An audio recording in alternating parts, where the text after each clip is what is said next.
আসসালামু আলাইকুম গাইস, সবাই কেমন আছেন? আশা করি যে ভালো আছেন। আজকে একটা মানবতার কথা বলবো ভাই। মানবতাটা কি হয়েছে জানেন? পৃথিবীতে এবং বিশেষ করে আমার বাংলাদেশে মানবতা বলতে নাই। মানবতা বলতে নাই কেন আমি আপনাদের বুঝাচ্ছি। মানবিক হয়েছে শব্দটার জন্য মানবতা তৈরি হয়েছে।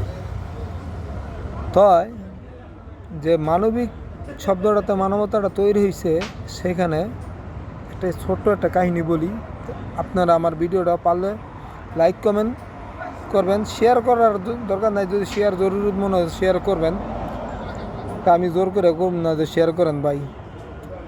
এখানে মানবতার সেবায় একজন নিয়োজিত ডাক্তার ছিল, ডাক্তার তাজুল স্যার। এই ডাক্তার তাজুল স্যার 2000-এরও বেশি মানুষের কিডনি ডায়ালিসিস করে দিছে, যা মানুষের মানবিক সেবায় নিয়োজিত ছিল উনি সব সময়। তা উনি যে মানবিক সেবা করতো, মানবিক সেবার কারণে কিছু কিছু মানুষের অপছন্দ হইতো। এই কিছু কিছু মানুষের অপছন্দ হইতো দেখিয়া কিছু মানুষ দলীয় পরিচয় গিয়া ওনার কাছ থেকে চাঁদা নেয়। কীভাবে ওনার সাথে জঘন্য ভাষা কথা বলে ভাই। মানুষের মেধা বলতে নাই যে লোকটা মানবিক সেবায় কাজ করে। আপনি হিসাব করেন 2000-এরও বেশি মানুষের কিডনির ডায়ালিসিস করছে।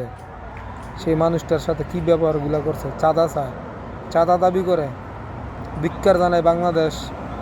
আমার এই দেশের মধ্যে কিছু কুলাঙ্গার জন্ম, এই কুলাঙ্গাররা মানবিক মানুষদেরকে থাকতে দিবে না, যারা মানবতার সেবায় নিয়োজিত করবে। আর এমন ডাক্তার তো পৃথিবীতে তো কোথাও নাই।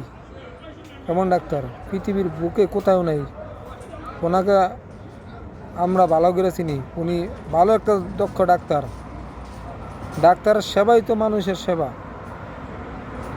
উনি সেবায় করতেছে, আর সেই জায়গাত গিয়া কিছু উচ্ছৃঙ্খল মানুষ, কিছু দলীয় নামধারী মানুষ ওনার কাছ থেকে চাঁদা চায়।